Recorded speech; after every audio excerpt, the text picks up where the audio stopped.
Hola, buenos días, buenas tardes y buenas noches, dependiendo de la hora en la que sea que nos están escuchando en este nuevo capítulo de los estudiantes de medicina de embriología. En ese nuevo capítulo vamos a estar hablando acerca del sistema respiratorio. Vamos a recalcar que toda esta información es sacada del Lachman. En este caso vamos a abordar el sistema respiratorio. Quiero darles una pequeña introducción antes de abordar con el entrevistado. El sistema respiratorio, vamos a hablar acerca de cómo surge cada divertículo o yema pulmonar. Vamos a hablar acerca de cómo se forman cada una de las etapas de este sistema, que sería el desarrollo de los bronquios, los bronquiolos y los alveolos, que como sabemos son esenciales para la respiración postnatal. Vamos a hablar acerca de lo fundamental de la función pulmonar y los periodos críticos del desarrollo del estado del embrión hasta la niñez. Eh, esta vez yo voy a ser la entrevistadora, mientras que mi compañero Yuri va a ser el entrevistado, el que nos va a responder acerca de todas estas preguntas del desarrollo del sistema respiratorio. Hola Yuri, ¿cómo te sientes con este nuevo capítulo del que vamos a hablar? Que sabemos los dos que es bastante importante en nuestro desarrollo. Hola Jimena, muy bien, muy emocionado de compartir este tema, ya que me parece es algo muy importante debido a que, am, bueno, hay afecciones patológicas que pueden llegar a causar, como por ejemplo el síndrome de dificultad o estrés respiratorio, el cual afecta a muchos neonatos y causa su muerte prematura. Entonces, el explicar este tema y compartir un poquito de los conocimientos se me hace algo muy importante, algo muy padre, ya que puede ayudar a ciertas personas en sus estudios o simplemente como conocimiento general, lo cual no está de más. Sí, claro, vamos a estar hablando acerca de algunas afecciones que puede tener el embrión al momento de nacer, dependiendo de cómo se haya desarrollado el sistema. Y la verdad es un tema demasiado interesante y pues como estamos hablando del sistema respiratorio, pues es el más importante. Y ya vamos a comenzar a entrar en tema. Para iniciar, ¿nos podrías explicar cómo se va a originar este sistema y cómo inicia su desarrollo? Claro, el sistema respiratorio aparece en forma de yemas respiratorias. Alrededor de la cuarta semana de gestación, el divertículo respiratorio o yema pulmonar aparece en forma de vaginación en la pared ventral del intestino anterior y está mediado por ciertos factores moleculares, como por ejemplo el incremento del ácido retinoico, que es sintetizado en el mesodermo adyacente. El incremento de este ácido retinoico induce una regulación o un feedback positivo del factor de transcripción TBX4, el cual es expresado en el endodermo del intestino anterior. Y bueno, el TBX4 va a inducir la formación de la yema pulmonar, así como el crecimiento continuo y la diferenciación de los pulmones, ya una vez formado. De esta forma, el epitelio que cubre el interior de la laringe, la tráquea y los bronquios, al igual que los pulmones, es totalmente de origen endodérmico. Los componentes, tanto cartilaginosos, musculares y el tejido conectivo de la tráquea y de los pulmones, previamente dicho, van a derivar del mesodermo visceral o mesodermo esplácnico, perdón, que circunda o recubre el intestino anterior. Muy al principio, la yema pulmonar tiene comunicación con el intestino anterior, que es de donde surge.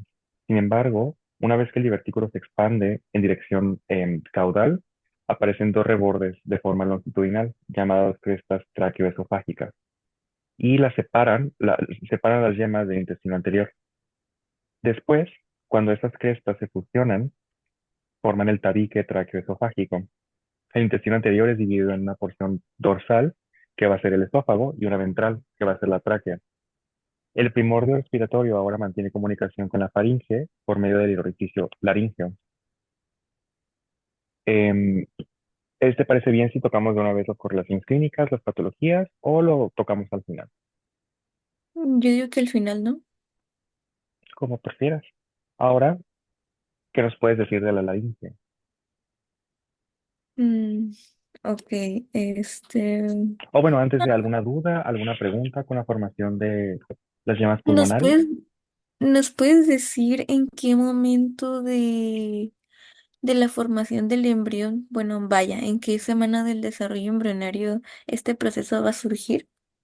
Claro, surge en la cuarta semana cuando, Ok. cuando el divertículo respiratorio se forma en base o en forma de una vaginación a partir del intestino anterior, en el periodo organogénico. Estamos de acuerdo en que la yema pulmonar se va a dividir en dos bronquios principales, ¿verdad? Que a Es, lo que tengo entendido va a ser el derecho y el izquierdo. es correcto. El derecho con dos, el izquierdo con tres. Ok, ok. Mm, Bueno, quisiera decir que los pulmones van a pasar por varias etapas de desarrollo, embrionarias y fetales.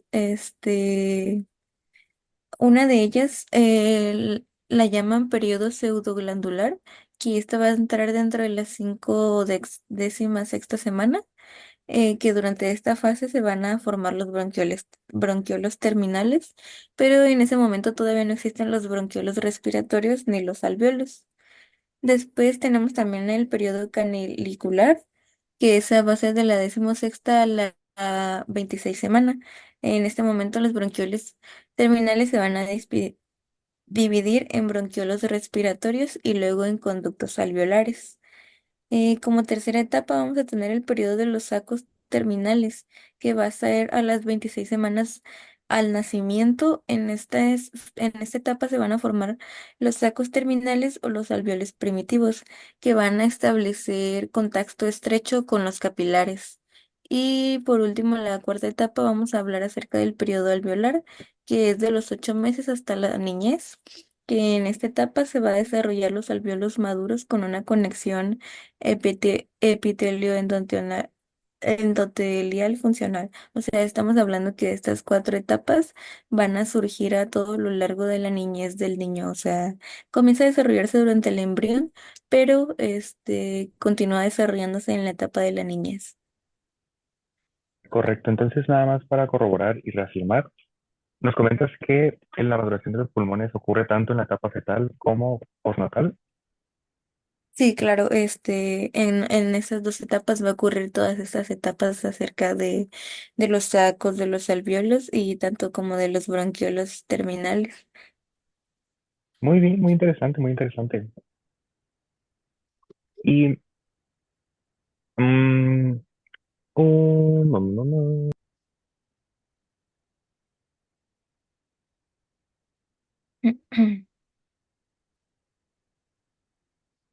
Bueno, entonces como Bueno, siguiente tema tenemos a la laringe, el cual nos va a explicar Jimena.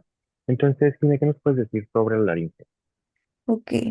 La laringe, pues, es uno de los componentes importantes de este sistema. De esta vamos a hablar que el revestimiento interno de la laringe como tal se va a originar a partir del endodermo, pero los cartílagos y los músculos van a derivar del mesénquima del cuarto y el sexto arto faríngeo. Como consecuencia de esta proliferación rápido de este mesénquima que estamos comentando, el orificio laringio va a cambiar su aspecto. Al principio va a ser una hendidura sagital y por último se va a constituir como una abertura en forma de T. Después de manera de esto, el mesénquima de estos dos arcos se va a transformar en los cartílagos tiroides, cricoides y aritenoides, que estos se pueden reconocer con la configuración característica del orificio laringio ya como tal en el adulto. Este, Aproximadamente en el momento en que estos cartílagos se van a formar, el epitelio laringio también va a proliferar con rapidez, lo que va a ocasionar que la oclusión temporal de su luz. Más tarde, después de esto, va a surgir la vacuolización y la recanalización, que esto va a dar origen a un par de huecos laterales, que a estos les vamos a llamar los ventrículos laringios. Estos huecos van a estar limitados por pliegues tisulares, que después se van a convertir en ya como tal las cuerdas bucales falsas y verdaderas.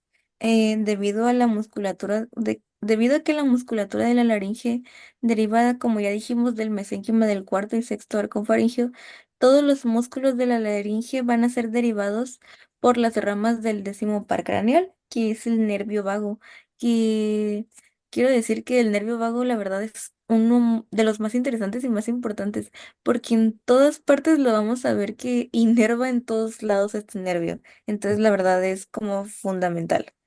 Eh, el nervio laringeo superior va a inervar los derivados del cuarto artofaringio y por otro lado el nervio laringeo recurrente lo hace con los derivados del sexto arco faringio y así es como se termina de desarrollar la laringe como tal. Muy bien. Y disculpa, ¿nos podrías recordar en qué semana ocurre la formación de la laringe? Ah,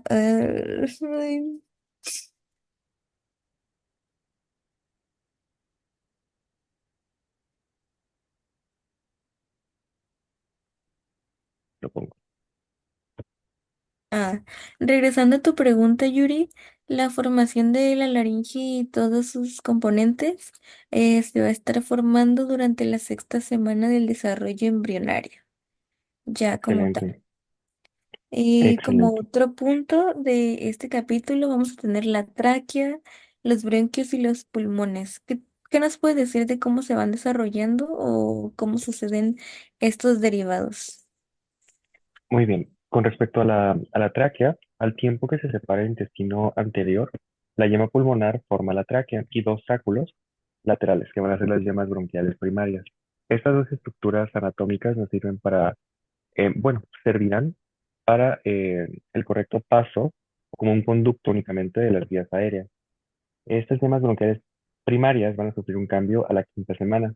Cada una de estas se va a ensanchar para poder constituir los bronquios primarios, tanto el derecho como el izquierdo. Aquí es donde se bifurca y tenemos la carina. El derecho va a generar entonces tres bronquios secundarios y el izquierdo va a formar dos. Son menos, ya que tiene que haber un pequeño espacio para el corazón, para el correcto alojamiento de este. Em, sí, lo que entonces va a anunciar la formación de tres lóbulos en el pulmón del lado derecho y dos en el lado izquierdo. Con este crecimiento en dirección caudal y lateral, los pulmones se expanden hacia el interior de la cavidad corporal. Vamos a tener espacios disponibles para los pulmones, para el correcto crecimiento de los mismos, llamados los canales pericardioperitoneales, los cuales son estrechos. Estos se van a ubicar a cada lado del intestino anterior y van a formar de manera gradual a los pulmones en crecimiento. Por último, en último lugar, tenemos que los pliegues pleuroperitoneales y pleuropericárdicos van a separar los canales pericardioperitoneales de las cavidades peritoneal y pericárdica, suena como trabalengua. Respectivamente, los espacios remanentes van a constituir o van a formar las cavidades pleurales primitivas, que son las pequeñas bolsas llenas de líquido que permiten la correcta expansión y distensión y expansión de los pulmones. Con respecto al mesodermo que cubre el exterior del pulmón, se va a convertir en la pleura visceral, que es la que está en contacto estrecho o contacto directo con los pulmones. La capa de mesodermo somático que cubre el interior de la pared corporal va a formar, perdón, la pleura parietal, que es la que está rodeando la pleura visceral y a los pulmones propiamente dichos. Tenemos un espacio remanente entre la pleura parietal y la visceral, que es donde discurre el líquido pleural y se va a llamar cavidad pleural. Am, conforme se desarrollan estos bronquiolos secundarios, en una, se dividen varias veces con un patrón dictómico. Esto quiere decir que se van a formar uno después del otro, para dar origen a 10 bronquios terciarios o segmentarios en el pulmón derecho y 8 en el izquierdo, recordando que en el izquierdo siempre son menos, para formar segmentos broncopulmonares en el pulmón adulto. Al final, alrededor del sexto mes, existen alrededor de 17 em, estratos de subdivisiones broncopulmonares o bronquiales, perdón. Sin embargo, para que el árbol bronquial adquiera su configuración em, permanente, deben ocurrir 6 divisiones adicionales durante la vida postnatal, como tú comentabas, que del sexto mes al octavo creo, em, continúa la maduración pulmonar. Esta ramificación se encuentra regulada por ciertas interacciones enzima en donde en donde el endodermo, las yemas pulmonares y el mesodermo visceral que la circunda emite señales para su ramificación por parte del mesodermo. Y eso implica que los miembros de la familia del factor de crecimiento fibroblástico induzcan a este epitelio a generar dichas estructuras. Al tiempo que se genera, al tiempo que se genera, los pulmones asumen una posición más caudal, de tal modo que el momento del nacimiento, la bifurcación de la tráquea coincide, perdón, a nivel de la cuarta vértebra torácica. Ahora, con respecto a la moderación pulmonar, ¿qué nos puedes comentar, Simón? Bueno, en la maduración pulmonar vamos a estar hablando que hasta el séptimo mes de la gestación los bronquiolos van a seguir teniendo divisiones continuas. Esto nos va a dar origen a conductos cada vez más pequeños, que esta es la fase canicular, y la irrigación vascular se va a incrementar en forma súper constante. Los bronquioles terminales se van a dividir para constituir a los bronquiolos respiratorios y cada uno de estos se va a dividir de 3 a 6 conductos alveolares. Y los conductos van a terminar en los sacos terminales, los alveolos primitivos, que estos van a estar rodeados por células alveolares planas en contacto estrecho con los capilares vecinos. Al final del séptimo mes, el número de sacos alveolares y capilares va a ser suficiente para garantizar un intercambio gaseoso adecuado. Esto nos va a permitir la sobrevivencia del neonato prematuro. Por otra parte, las células que van a recubrir a los sacos, conocidas como células epiteliales alveolares, que hablamos de los neumocitos tipo 1, cada vez adelgazan más, de modo que los capilares circundantes protruyen hacia la luz de los sacos alveolares. Este contacto íntimo entre las células epiteliales y las endoteliales nos va a constituir la barrera alveolo-capilar. Como tal, no existen alvéolos maduros antes del nacimiento, cabe aclarar. Y además de las células endoteliales y las células epiteliales alveolares planas, se va a desarrollar otro tipo de células al final del sexto mes. Estas van a ser las células epiteliales alveolares, pero estas van a ser las neumocitos tipo 2, que como ya hablamos al inicio, esta va a sintetizar el surfactante, que este es un líquido con alto contenido en fosfolípidos que va a disminuir la tensión superficial en la interfase alveolo-capilar. La cantidad de surfactante en el fluido se va a incrementar, en particular durante las últimas 2 semanas previas al nacimiento.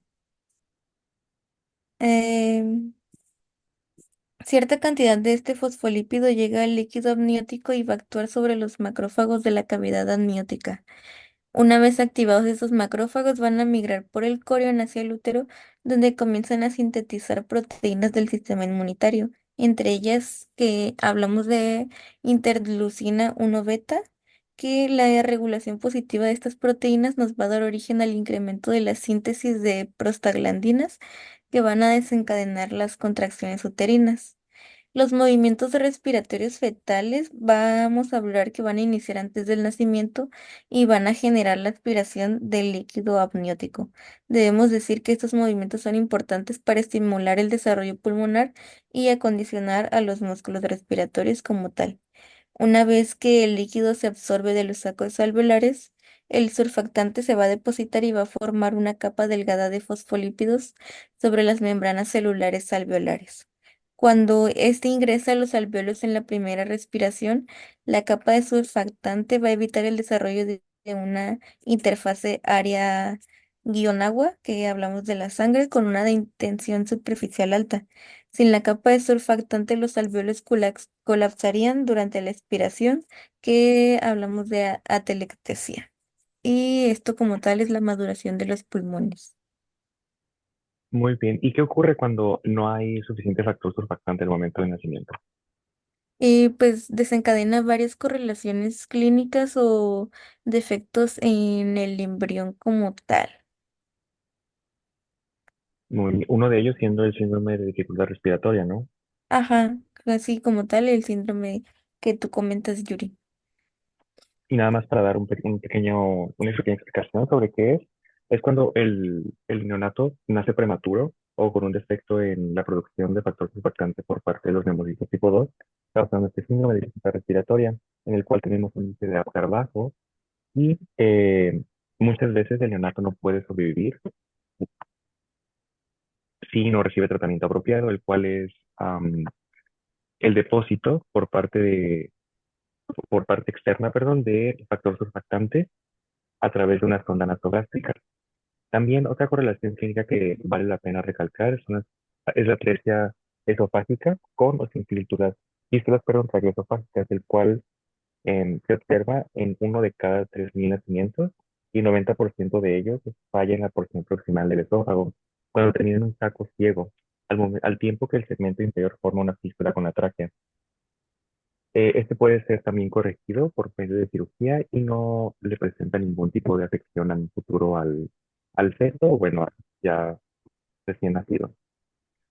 Fuera de esto, ¿algo más que te gustaría Entonces, comentar?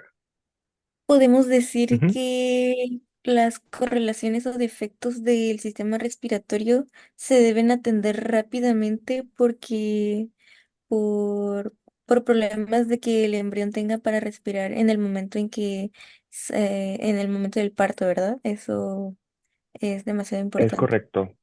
Tienen que ser detectadas tempranamente y tienen que ser tratadas una vez que se encuentran para poder asegurar la viabilidad del feto.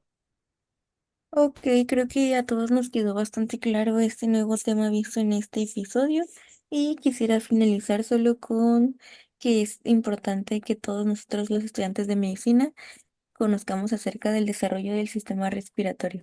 ¿Algo que tú quieras agregar, Yuri? Únicamente muchas gracias por escucharnos y que tengan un excelente día. Nos vemos. Bye.